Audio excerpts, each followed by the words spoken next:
Welcome to the Zen Single Mom podcast. This podcast is all about living our lives from a whole, healed, and healthy place so that we can show up for ourselves and others in more meaningful and impactful ways.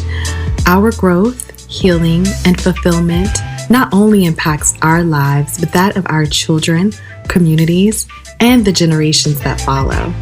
Here you'll find tools to decrease stress and promote overall well-being. Let's usher in the new era of the Zen Single Mom and create the lives of our dreams.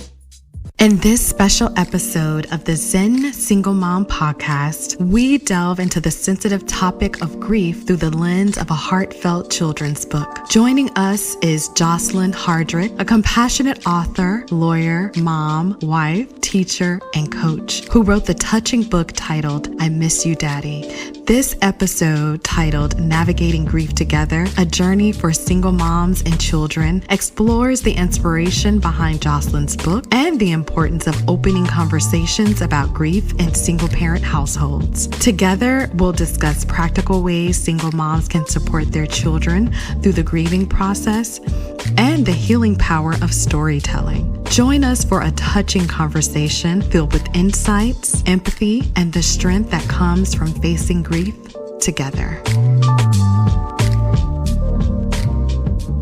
Introducing our extraordinary guest today, Jocelyn Jean Louise Hardrick, a true powerhouse in the realm of law, education, and literature. Jocelyn is not only a dedicated professor teaching criminal law and constitutional law at a law school, but she's also the founder of Diversity Access Pipeline, Inc. Under her guidance, the organization runs the Journey to Esquire Scholarship and Leadership Program, fostering diversity and providing crucial support for law students. Beyond her legal prowess, Jocelyn is a multi-talented individual, an accomplished author, and founder of the publishing company Any Book That Inspires.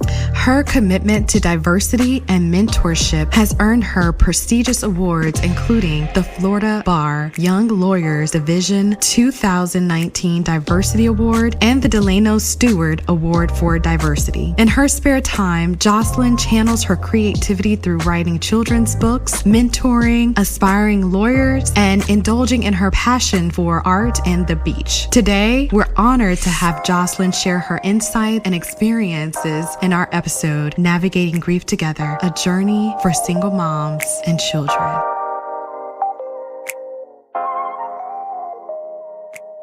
Welcome, Jocelyn. Thank you for having me, Erica. Thank you for being here. Can you share with me a bit about your personal journey and what led you to write I Miss You, Daddy? Of course. That's what connects the two of us. My brother passed away during the height of COVID from colon cancer, and his kids were sad, obviously. We were all sad, and we couldn't even have an in-person funeral, so we had to do the memorial service by Zoom. And I remember his daughter said something to me, man, I miss my daddy. I wish I could write like a letter to him or tell him. And I said, well, you can write that as a book. She knew that I wrote children's books, and she said, oh, can you help me write it? And so I said, sure, I'll write a story and then I'll send it to you. And I put it into like paper with a box and mailed it to her so she can illustrate it. Just as an exercise to help with grief. We all have different ways to deal with it. And AJ, your son, who is my nephew, named after my brother, was pretty young. So he wasn't really quite at the place where he could participate in that process. But his daughter was. And then she mailed it back to me and I scanned it. It was just meant to be a cute project for her. She was like, is there a way I can publish it? I said, maybe. We can talk about that once it's done and everything. I mean, I wasn't at the point where I was publishing books for other people yet, but I decided maybe I should turn this into an actual book. But I was grieving too. I kept trying to write it and I was just like, oh man. So I decided I'm going to write a brand new story, right? Because the original one was for my niece and for her. So I wrote a brand new story and I tried to write it from a perspective of a child and in different phases and different places and different relationships just expressing that they missed their dad and that they loved them and that they missed various activities that they did. I tried to imagine the activities I have with my own kids and what they would miss and what I would miss. And then I put it together, and I actually illustrated using some stock art and different things like that. I did the illustrations and arranged them. And then I still had a hard time releasing it because I'm like, this is so tough. But I said, let me just be vulnerable. I wrote a nice blog post to introduce it so people understand the history, because it had been 3 years, right, since my brother had passed. And I said, okay, I think I'm ready to release this. And I just posted it on social media one day and shared it with you by text and some other people. Let my mom read it and some other folks before I put this out in the world. And it was very cathartic. It really released some pent up emotions and things like that. So that was all the emotion behind it. That's the story behind it. And the reaction has been great so far. Yeah, it's a beautiful story. I remember you shared it on social media and you sent it to me, and it definitely brought tears to my eyes because it's a very sensitive topic and it can be difficult to start those conversations with children, especially when they're small, and explaining what it means to lose a parent, especially as a single mother, dealing with that loss and grieving yourself, and then also having to hold space for your children as they are also grieving. It's definitely a much needed book. So I appreciate you for writing it. Thank you so much. And the illustrations are so cute. I feel like it reminded me of him and AJ, really, because when AJ was born, he was bald. Yes, a little mohawk that started out. Yes. Oh my God, it was so cute. But yes, the cover reminds me of the both of them. So definitely a job well done. I know that this book was a labor of love and a tribute to Omri. So tell me, how did your personal connection with the story impact the writing process? And how does the emotional depth resonate throughout this book? The stories arrived to me almost fully formed, which sounds weird. When I used to hear that from creatives, I'm like, what does that even mean? And then, of course, now I'm in touch more with my creative side and I get it. This story was having a hard time arriving. And I realized, I'm grieving too. This is a tough subject. My brother and I were not that close. We had our grievances, but we just both recognized that our personalities conflict. And we're both good where we're at. That kind of thing. Yeah. Like, I'm going to send you love, you send me love from a distance. That part was tough. Okay, now we have to reconcile, put that aside, spend more time together, get to know each other's families more. And then almost as soon as that happened, he was gone. So then it's okay, I have to grieve that. So it took me a long time to get to the point to be able to write it. And then I also thought about, sometimes you miss your daddy because he might be alive, just not in your life. You might not know who he is. There might have just been a situation with your mom where they just are not in touch. I've had some moms not tell their kids who their dads are. Like, there's all these other scenarios. And then for my own dad, he was absentee after they got divorced. So we were estranged. I haven't been in touch with him for a long time. So I also tried to write the book and add layers and nuance.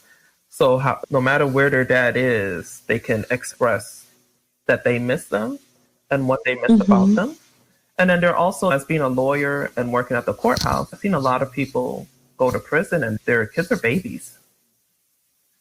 And so they may miss them because of that as well. So there's all these layers of, why someone misses their dad. And I try to reflect those layers in the book. So that goes to the depth of the book.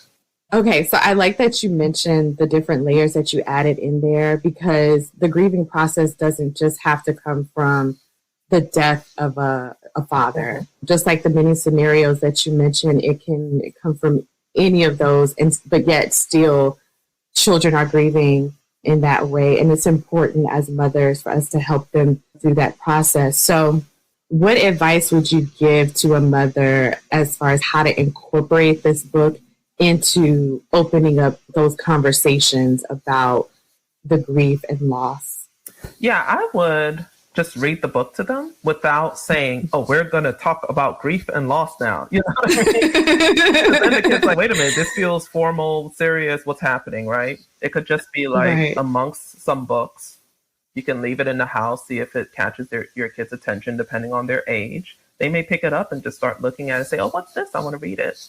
Or you could just say, oh, I picked out a new book today. Is it okay if I read it to you? And then you read it and then just see how they react. Like, what energy are you feeling? Are they leaning in? Are they leaning back? Are they crying? Are they happy? And once you read it and you pick up their energy, you can start asking questions, right? And say, oh, what's your favorite part of this story? And then that can give you a clue about how they're feeling. I talk about, yes, we're sad, but there's all these great memories that help us to smile. So I put different activities that parents usually do with their kids, going to church, watching TV, playing in the park. So they might say, oh, I like when they talk about going to the park. He says, why, do you like the park? Yeah. And then you can ease into talking about their dad. And you have to look at your own comfort level because you may start getting emotional. Exactly. Yeah. And so you want to make sure you're coming from a peaceful place when you talk to your kids because they are so attuned to our energy and our emotions. They might feel like if you're getting sad, I'm making my mom sad and they don't want to do that. Or they may feel bad laughing and smiling if you're crying. So I think it's important to ease into this if you're having a discussion. And if you're like, for example, one person on social media who responded immediately is a friend of mine whose brother passed. And so she may be in a better position to talk to her nieces and nephews than their mom because she's deep in the grief process. And so she can say, hey, I have this book for you guys. Can I read it? And do you miss daddy? And they may feel more comfortable talking to their aunt because she's not as drowning in grief as their mom is. So that's another great way. Maybe if you have someone close by, close to your kids who can have that conversation and check in. You can also, if they're receiving therapy or counseling, bring it to the therapist or counselor and say, hey, do you think this would be a good resource? Because they have a good sense of where your kids are. And it may be, they may say yes, they may say no, and they can give you tips on how to use a book like that.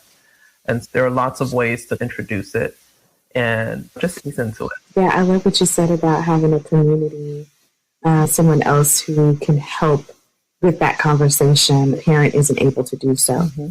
Yeah, that's all great suggestions. And another one that you mentioned was the importance of really taking the time to check in with yourself first, because that's really important. Just like when this is actually our second time recording this, because the first time I thought I was ready, but so many emotions came up for me and it was pretty challenging to get through the conversation. So I appreciate your patience and how sweet you were with me.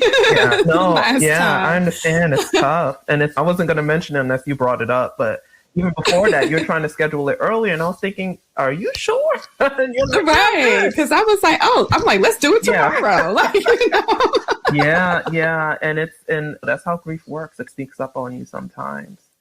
Yeah, especially during the holidays, during the person's birthday, during Father's Day, right? Those become like annual reminders of the absence.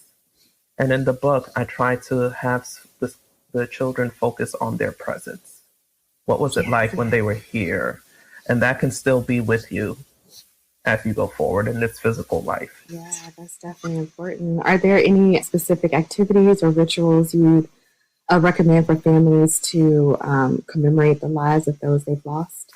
Yeah, there's a lot of different cultural ways because, I've seen people who have altars. Like in my family, we always have the picture of people hanging up in the family tree, and those who have passed away are usually have a prominent space where you have their pictures so that you can remember what they look like in this physical world. You can also decide like their birthday or a day that they really enjoyed. They really love Christmas or they really love Halloween. You make that like the annual day to remember that person, right? And in their honor, you do something. You dress up and go all out because that person would have loved that, your dad. And then There are other great things like you and AJ did the cancer walk, and we contributed and ordered t-shirts and supported from afar. Those can feel very therapeutic and cathartic to do those kinds of, because you're physically walking, which is great for your body. And there's something about that movement of walking that allows your mind to let go of some things. And then maybe the grief will come up, and it needs to come up. I grew up in a house where we bottled our emotions, and then it comes up as anger instead of grief. Yeah. So you definitely want to have safe spaces and activities to allow it to come up. But anything that is communal will be really helpful. So I've done those kinds of cancer walks, donating to a charity in that person's name, sharing that person's story can be nice. And just generally remembering that the person was there. Because I think hiding or trying to forget it is not the best strategy because it ends up coming up later. So any kind of ritual that's annual, I think will be helpful. So instead of waiting and dreading for something to come up like Mother's Day or Father's Day or their birthday, look forward to it by doing something fun on that day. Yeah, definitely. For his funeral, I sent out the package and it had the candle and it had the lantern in it to write a message on it and light it. Me and the kids have been doing that on an annual basis. We'll write a message on it and release the lantern, the way of remembering him. With the different scenarios that we discussed earlier that children could be grieving their fathers, if the mother is still dealing with guilt, feelings of guilt, how can they manage these emotions and provide a supportive environment without burdening themselves with undue guilt, especially if they're going through a divorce and if it wasn't a very amicable? Yes. How would you suggest that they navigate that? I wrote an article about mommy guilt. I wrote in the context of like lawyers and professional women, right? Because the reality is we have demanding occupations and careers. And so that means you have to say no to some of the things, the 50-11 things happening in your kids' lives and schools and after school activities. And so it's interesting. I don't experience mommy guilt. I made these decisions and they support me and my family. And just like I have to make sacrifices for them, they got to make sacrifices for me as well. I see it more as a give and take. And for those who are experiencing guilt, I'd like to remind them that all of our emotions are here to send us messages. So if you ask yourself, why am I feeling this guilt? What lesson is this guilt teaching me? What need is going unfulfilled in my life that this guilt might be pointing me toward? So if you start asking better questions about what you're feeling, instead of saying, why do I feel so guilty? Say, okay, what message is it sending me? You may start to come up with better answers. And then that alleviates the guilt. Okay. So you might feel guilty, not because you're going through a divorce that's not working out with your dad, but you may feel guilty because you're so caught up in a divorce that you're not paying attention to your kids' needs and your own needs. Because again, we bury these things down and they come up as anger, grief. You can grieve a marriage, even if it was a horrible marriage, you still experience grief. If you keep burying it, it comes up as resentment and anger. Now you're angry, screaming at your kids, and none of these people are to blame, right? And so if you start to feel guilty, it's okay, wait a minute. What is this message I need to learn? What unmet needs am I ignoring? What emotions am I pushing down that's now coming up as negative emotions? And each time they come up stronger because it's like, oh, you didn't hear grief. So now we got to be resentment. You didn't hear resentment. Now we got to do anger. You didn't hear anger. Now you have high blood pressure. Okay. And so that's the first thing. What is this emotion trying to teach me? Self-care is really important, even when you're going through tough times. And so I just wrote another book called Let Your Light Shine. And it is for women. And it's written specifically towards Black women, but all women can benefit from it. And I talk about that stuff. What's interesting is when you become a mom, your needs get put to the back burner. And then your light starts to dim a little bit. And society tells us our light should dim. But should it? Do I have to put away all my creative pursuits? Do I have to stop doing everything? Sure, you have to stop some things temporarily. But that book is all about how to start letting your light shine again, how to develop your inner glow, how to embrace your power. And that's really what women need to do, no matter what situation they're in. The primary goal of that book and my message now is you got to take care of yourself, not just the hair and the nails and the bubble baths. Those are cool. True self-care, forgiveness, right? Meditation, journaling to get your emotions out and really stay clear about what's happening. Quiet, asking yourself, what will it take for me to have peace right now? Asking for what you really want, saying no to the things you don't want. That's true self-care, and that's the hard stuff. Yeah, that's the hard stuff. And so it's that inner work that will get moms back on track. I love it. Girl, I cannot wait to read this book. Did you get your copy yet? I sent you the copy. No, I didn't. I mailed it, so it should get there soon. Oh, you mailed it. Okay, yeah. I can't wait to receive it. It has a journal with it as well, right? Yes. It has that's journal. Awesome. It has an affirmations book. And then it has, if you don't got, you're like, I don't got time for all that. There's a 7-day action plan journal. So 7 days to get you through. And it's just one day, 15 minutes, once a day for 7 days to get you at least started. And then there's the girls version. There's a girls book and a girls journal as well. Yeah, that's a good place to start. Those are great companion books to go along with this book. I also have a meditation on my website. You can do the Shine meditation. 10 minutes. Okay. It's 10. Okay, so we got a whole plan here. Yes. Okay, so here's the plan, ladies. First, you check in with yourself, okay? Yeah. You pick up that journal because that's going to help with the self-check-in process.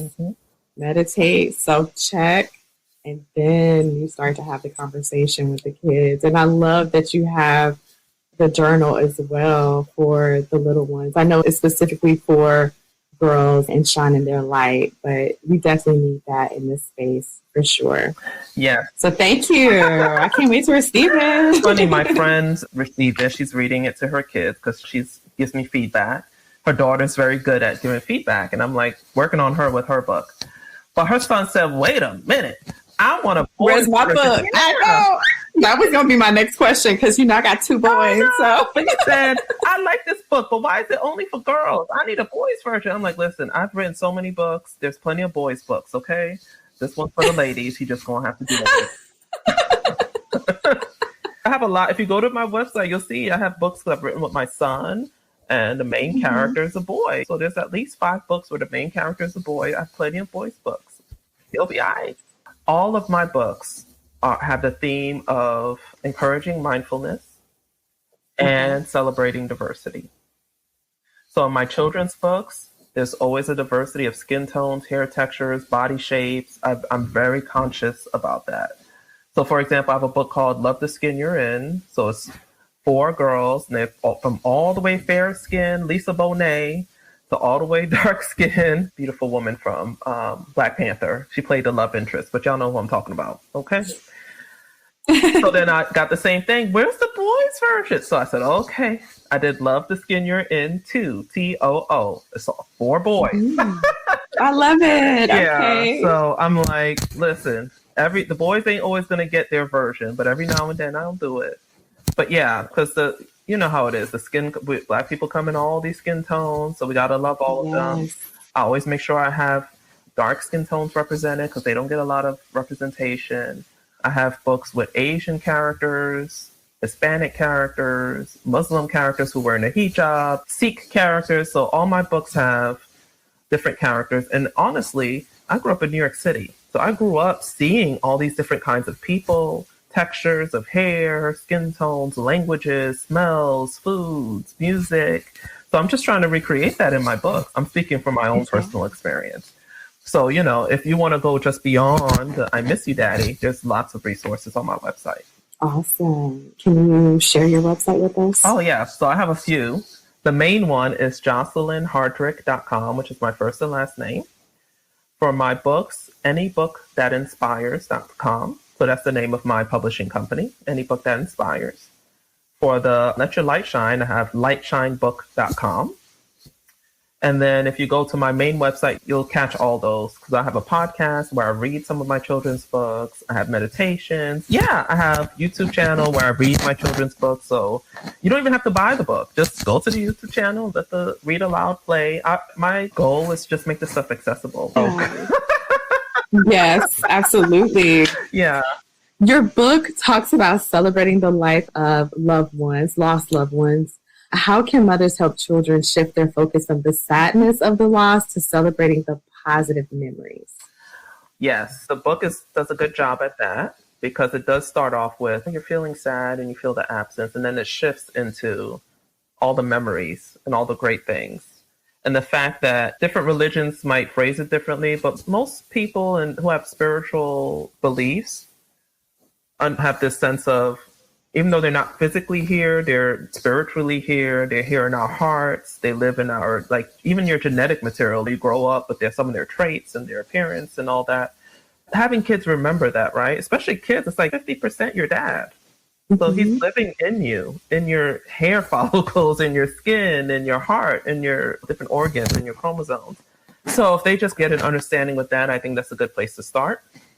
And then, like we said, with the rituals, so that's how you remember their presence and some of the good memories. And he's talking to even an adult who had lost both his parents when he was young.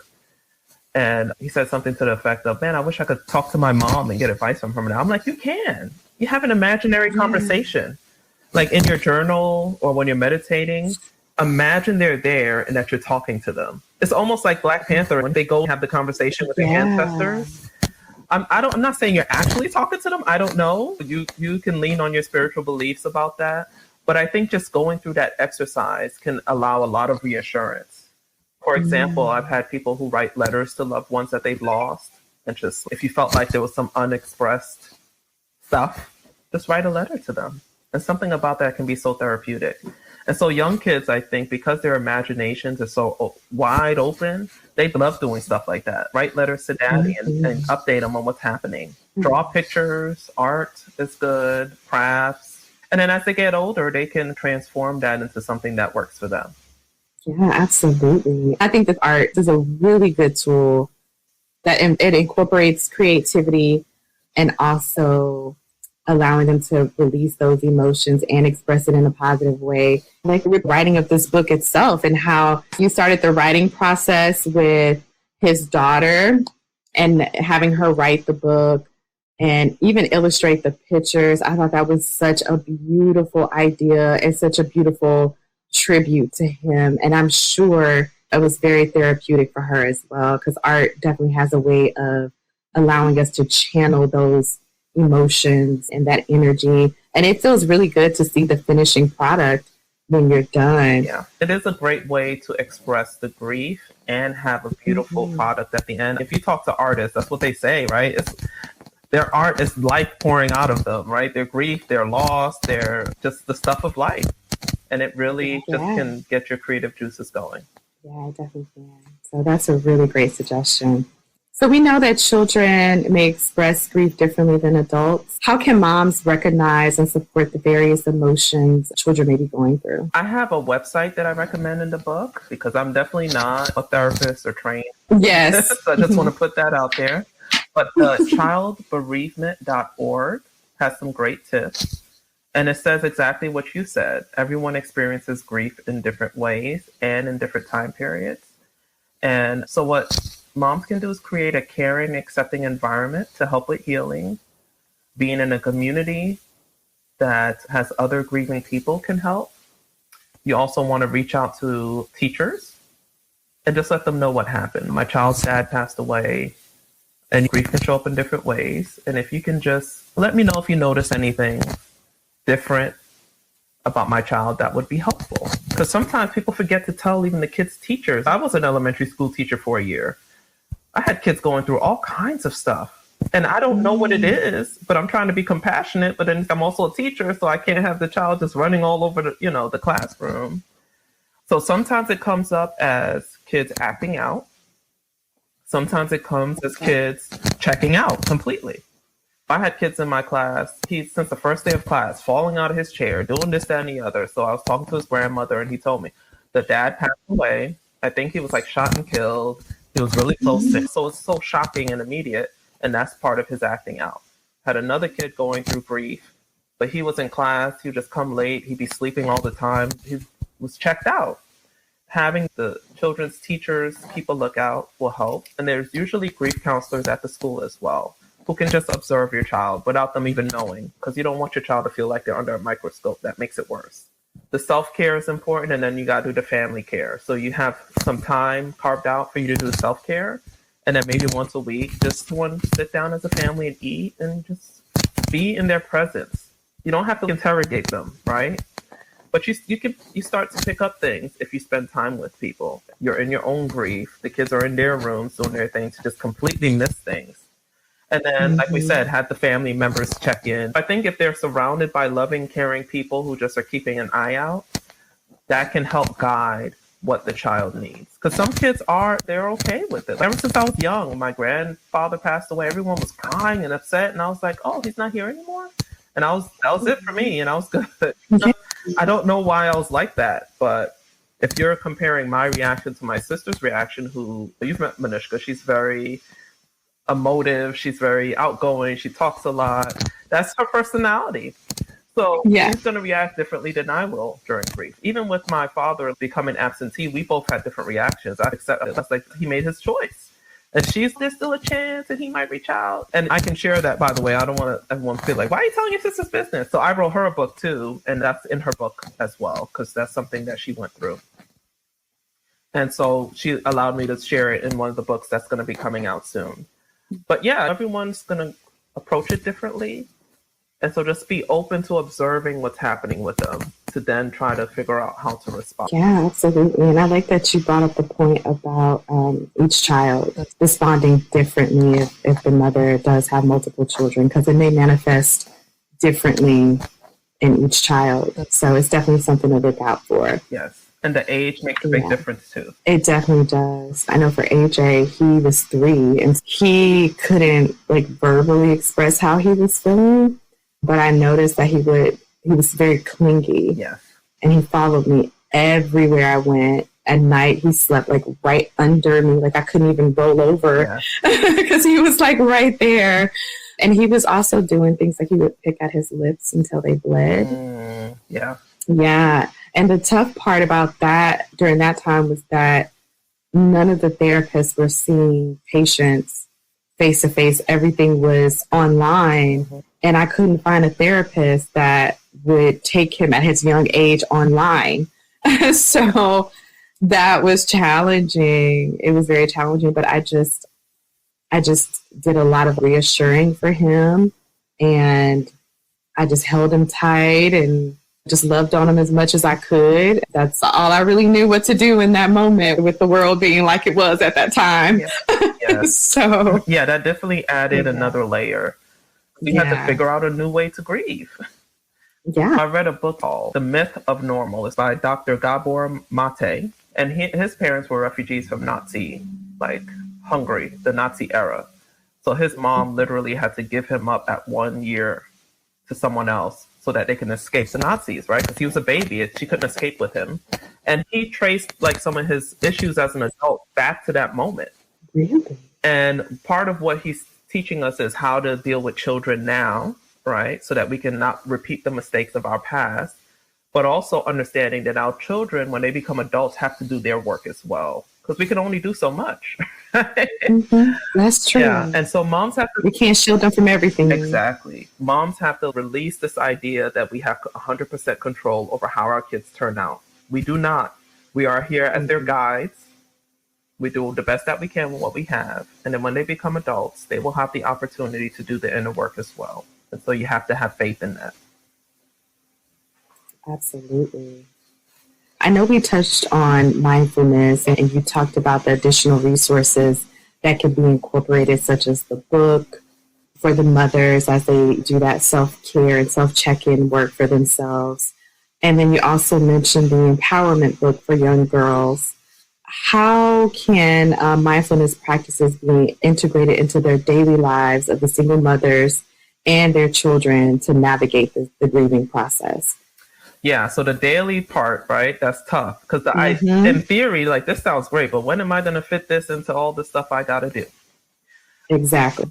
So my meditations are on YouTube, and there's lots and lots of great meditations. I have from 5 minutes to 10 minutes. What I would do, I would pull into the parking lot at my job, and I do my meditation right in my car. I still do that. If I had one of those busy mornings with the kids, I'll do this quick little 5 minute meditation right in my car from my phone. Sometimes I do it when I pull up into the garage. You're not getting out the car yet. Just give yourself a minute before you run into the house. Because when I had my first child, as soon as I got open that door, my husband was handing me my son. You're like, oh, I need to decompress. Yeah, and I'm like, can I walk in and take off my clothes? Goodness gracious. And I understood because my son, he's a highly sensitive child. So when he was a baby, it meant he fussed a lot. Everything was bothering him all the time. And nothing we did calmed him down. So it could work your nerves after a while. And we loved him. And so, of course, we're going to spend time with him and hold him and give him what he needed. But sometimes you just need a break. So I learned, okay, sit in your car for 5 to 10 minutes first, decompress. And a great way to decompress is to do one of these meditations. So that's a great way to fit it in daily. Another way is to create the habit of every time you wake up, 3 things you're grateful for. So I did this morning. Your feet hit that floor. Okay. I am grateful I had this comfortable bed to sleep in. I am grateful that I have heat during this cold weather. I am grateful that my kids are healthy. Whatever. Just find 3 things. Do not get out of that bed until you're done with 3 things. Because the practice of gratitude shifts your whole mindset. It definitely does. Yeah, so that's another way. Yeah. And then journaling is nice. There's like a 5-minute journal I used to use. It's still available. It's available as an app, but I would recommend paper and pen because there's so many other things on your phone that's going to distract you. The journal that we talked about for the Let Your Light Shine, it's a visual journal, has 4 little boxes, 4 quick questions, and you just jot some words in there and you're done. A lot of times we overthink it, and so we think, and then we try to get perfect. And say, if I can't do it perfectly, I'm not going to do it at all. Don't let perfect be the enemy of good. Keep it simple. So that's the way to do journaling every day. And then it's the same thing with your kids. I do have kids' journals available now, and they're the same thing. They have little faces on there, smiley face all the way to an angry face. All they have to do is circle one of those faces. How you feel today? Point at that face. What good thing happened today? Draw it in the box. And so it's like a 5-minute activity you could do before you go to sleep. So keeping it simple helps you do it daily. I love that. Yeah, we have your kids' journal, and I do that with AJ at night. Oh, nice. So it's definitely a great practice because it's a really good way to get them used to checking in with themselves. Yes. So I absolutely love the practice of it. Mm-hmm. And just communicating to others how they're feeling. Yeah. Because there's some kids like my son, he's very conscious of how he feels, but he's not good at communicating it to us. And I'm like, if you had just told me you were uncomfortable, we would have just left. Like, we don't have to be here. Or if you told me you didn't want to eat that, we would have ordered something else. But some kids have to practice communicating how they're feeling. Definitely helps with that. Mm-hmm. You mentioned gratitude, and I absolutely love gratitude. I actually practice gratitude first thing in the morning. Everything that you said was exactly what I said this morning. Wow. The 3 things you mentioned in that order. Wow. Because I was trying to help myself get out of bed, and I was really tired this morning. And I have a tendency to be like, oh, I'm just going to lay here for 5 more minutes. And I was like, you know what? Nope. I'm going to practice gratitude. 3 things I'm thankful for. And I was still laying in bed. I didn't do the part where I let my feet hit the floor, which actually would have been a good idea. But I laid there and I was like, I am so thankful for this bed because it was feeling so good and I didn't want to get out of it. And the heat was blasting. I'm like, oh, I'm so thankful for this heat. So I just went down my list and then I got up and started my day. But yeah, that is absolutely a great way to get it in. We're both moms. We're on the same wavelength with that. Yeah. We definitely are, for sure. That is awesome. Thank you so much, Jocelyn. Can you tell us how our listeners can get in contact with you? How can they find you? I know you shared your websites earlier. What about your social media handles and any other way they can contact you? Yes, I am at JJ Hardrick on Facebook, TikTok, and you can find me at LinkedIn with my full name, Jocelyn Hardrick. And then you can email me at info@jocelynhardrick.com. And what's great is if you go to my website, I have lots of freebies. I uploaded one for your listeners, a mindfulness kind of coloring sheet with butterflies. Some of my books, the ebook I make for free, available on my website. And then the other books, you can just check them out. If you click on them, they'll take you straight to the link where you can buy them. And sometimes the ebooks through Amazon are free. So, and I also have some audiobooks. So if you want to listen in your car, that's a great way to listen. The Light Shine book will be available by audiobook next year. Lots of great resources. So just check them out and reach out, say hello. Let me know that you heard me on the Zen Single Mom podcast. I'm going to give you an extra shout out, and definitely check out the Children's Book Podcast if you're in the car with your kids, or if it's nighttime and you just want something playing in the background but not the TV. It's a nice little tool for that. So it's been great being here. Thank you. It's been great having you. Thank you for this insightful conversation. It's been awesome. Yes, I appreciate you. Appreciate you too, girl.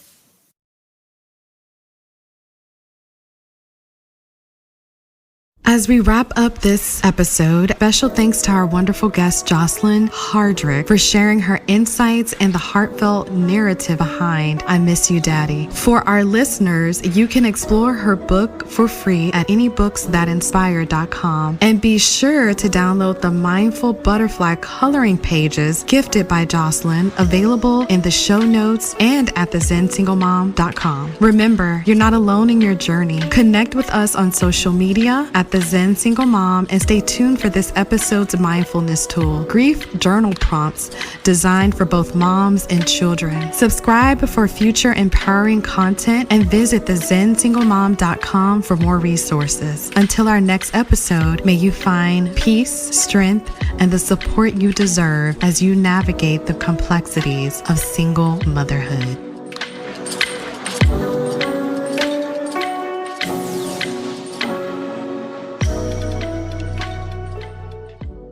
Welcome to this episode's mindfulness tool. Today we're diving into a deeply personal journey, the process of grieving and finding healing both for single mothers and their children. I invite you to grab your journals and pens. Let's embark on a journey of self-discovery and healing together. Here are some journaling prompts crafted just for you, tailored to nurture your spirit as you move through grief. Number 1, write about a cherished memory you shared with your loved one. Describe the details, the emotions, and how it makes you feel. What lessons or values from that moment do you want to pass on to your children? Number 2, write a letter to your departed loved one, expressing any thoughts or feelings left unspoken. Share your gratitude, regrets, or anything else you wish you could have said. Allow yourself to release these emotions onto the paper. Number 3, journal about 3 things you are grateful for each day, no matter how small. Focusing on gratitude can provide a positive perspective during challenging times and nurture a sense of resilience. Number 4, reflect on your own journey through grief. Write down kind and encouraging words to yourself, acknowledging your strength and resilience. Practice self-compassion and acknowledge the challenges you've overcome. And for the little hearts in your life, your precious children who are navigating this journey with you, here are prompts to help them express their feelings and find peace. Number 1, write about your favorite memory with your departed loved one. Draw or write about the experience, expressing the emotions associated with that memory. Number 2, circle or draw the emotions you have felt since the loss. Write about a specific moment associated with each emotion, allowing you to process your feelings. Number 3, write a letter to your departed loved one, sharing your wishes and dreams.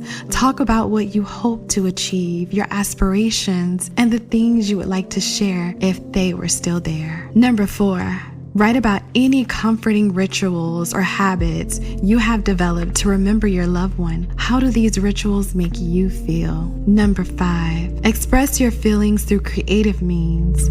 Draw, paint, paint, or create a collage representing your emotions. Afterwards, write about your artwork explaining the symbolism behind your creations. Number 6, create a chart with different emotions and mark how you feel each day. Write a sentence or two about why you felt that way, allowing you to explore the reasons behind your emotions. Remember, these journal prompts are a safe space for your heart to pour out, to heal, and to find strength in vulnerability. Embrace this opportunity to connect with yourselves and each other. Until next time, keep writing, keep expressing, and keep supporting one another. You are not alone on this journey. Stay strong, stay connected, and keep the conversation going. Thank you for sharing this moment with us. Take care.